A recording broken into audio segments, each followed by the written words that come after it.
कौन तुम्हें माछ धरवा को जाउछ? मु आज माछ धरवा को जीवी। मु आज जीवी नहीं भाई।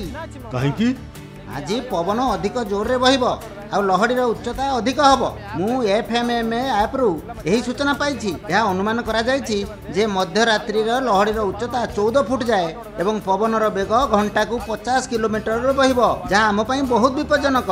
अच्छा अच्छा ठीक अछि। भारतीय तटरेखार आखपाखर समुद्र 8000 किलोमीटर मध्य अधिक अंचल जाए व्यापी। समुद्र सुखद एवं शांत तो होता है, किंतु मौसुमी घूर्णिझड़ समय यह भयानक रूप धारण कर विशाल उपकूल भाग को व्यापक क्षतिग्रस्त करिथाए। गोटे इनोवेशन मु देखिली जहाँ मोर गरीब मत्स्यजीवी भाई मानक पई तैयारी करा जायछि। एक सामान्य मोबाइल ऐप तैयारी करिछि, किंतु यार शक्ति एते जे मत्स्यजीवी फिशिंग पाई जेबे जानती तो केउठी को जिबे, पवनर दिग कौन, स्पीड कौन, लहड़ीर उच्चता कौन। सामुद्रिक राज्यर अग्रिम सूचना सहित जीवन एवं संपत्ति को सुरक्षित रखा जाई परिबो एवं सामुद्रिक संचालनर सफल योजना प्रस्तुत करा जाई परिबो। तेणु ठीक समय सूचना पाइबा जेपरिक लहड़ीर उच्चता, मत्स्य पालन अंचलर स्थिति विषय सठिक सूचना और एपरी अनेक लाभ यही सूचनार प्रसार इनकोएस पक्षरु यथा समय करा जाइथिबा पदक्षेप थिला। भूविज्ञान मंत्रणालय अंतर्गत भारतीय राष्ट्रीय महासागर सूचना सेवा केन्द्र समन्वित भारत महासागर पूर्वानुमान प्रणाली इंडोफोर्सर स्थापन करिसेंती, जहाद्वारा आरंभरू शेष जाए महासागर राज्य पूर्वानुमान सेवा प्रदान करा जाई परिबो। इनकोएस हैदराबाद प्रमुख गतिविधि मध्यरु एक महासागर राज्य पूर्वानुमान प्रदान करिबा। यह मूलतः लहड़ीर उच्चता, प्रवाह, समुद्रर तापमात्रा, भारतीय तटर आखपाख तोफान सतर्कता संबंध में महासागर राज्यर पूर्वानुमान प्रदान करिथाए। एही प्रणाली विभिन्न वर्गर उपयोगकर्ता एवं पड़ोसी देश को 7 दिन पूर्व महासागर राज्यर संबंध में लहड़ी, प्रवाह, पवन एवं तापमात्रार दैनिक पूर्वानुमान प्रदान करिथाए। ये सब सूचना सेही मानक पई जो माने समुद्र उपरे निर्भर करिथांती, विशेषतः मत्स्यजीवी मानक पई।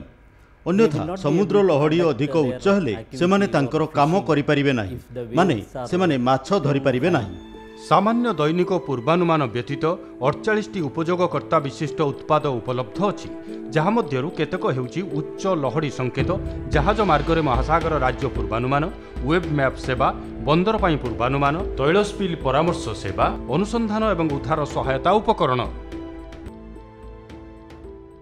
विभिन्न उपयोगकर्ता सठिक एवं भरोसायोग्य सूचना प्रदान करने रही, कारण जहाँकि आपण जानती जे भारत एक सामुद्रिक देश एवं आमर नील अर्थव्यवस्था उन्नति पथरे चली।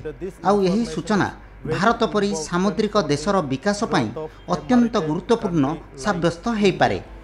ईएसएसओ इनकोइस कठिन मौसुमी स्थिति जेपरिक घूर्णिझड़ समय आईएमडी सहयोग में संयुक्त इनकोइस आईएमडी सूचना जारी करिथाए, फल जीवन एवं संपत्ति को रक्षा करा जाई पारे।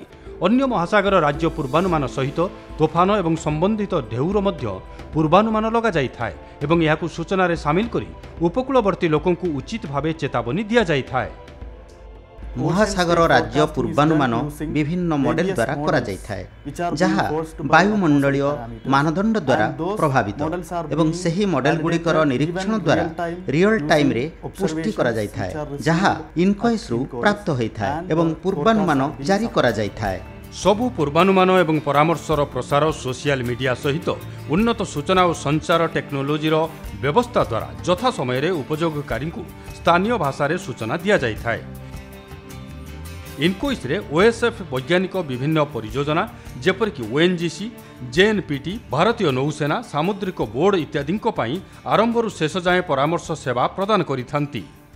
इनकोएस एपरी उपकरण विकसित करुछि जहाँ आमर बंदर महासागर राज्य पूर्वानुमान पाई अत्यंत उपयोगी, जहाद्वारा डंगा एवं माछ धरा डंगार गतिविधि जना पड़ जाई पारे। इनकोइस अन्य देश जेपरिक सोशल्स, मालदीप एवं श्रीलंका को मध्य सूचना एवं पूर्वानुमान प्रदान करिथाए।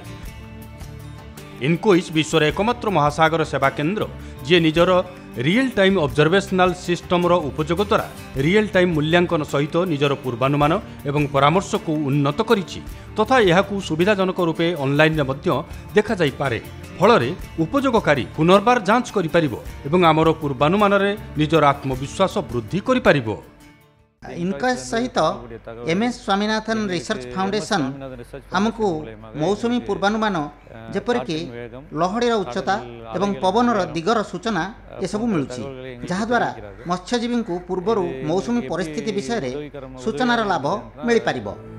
NCAER रिपोर्ट अनुजाई सेवा द्वारा समग्र आर्थिक लाभ गणना अनुजाई 3.7 ट्रिलियन टंकारु अधिक। आसंतु आमर सेवार उपयोग करंतु, आमर पूर्वानुमान एवं परामर्शर उपयोग करंतु एवं समुद्र और उपकूल आखपाखरे निजर सुरक्षा सुनिश्चित करंतु, आर्थिक लाभ उठांतु।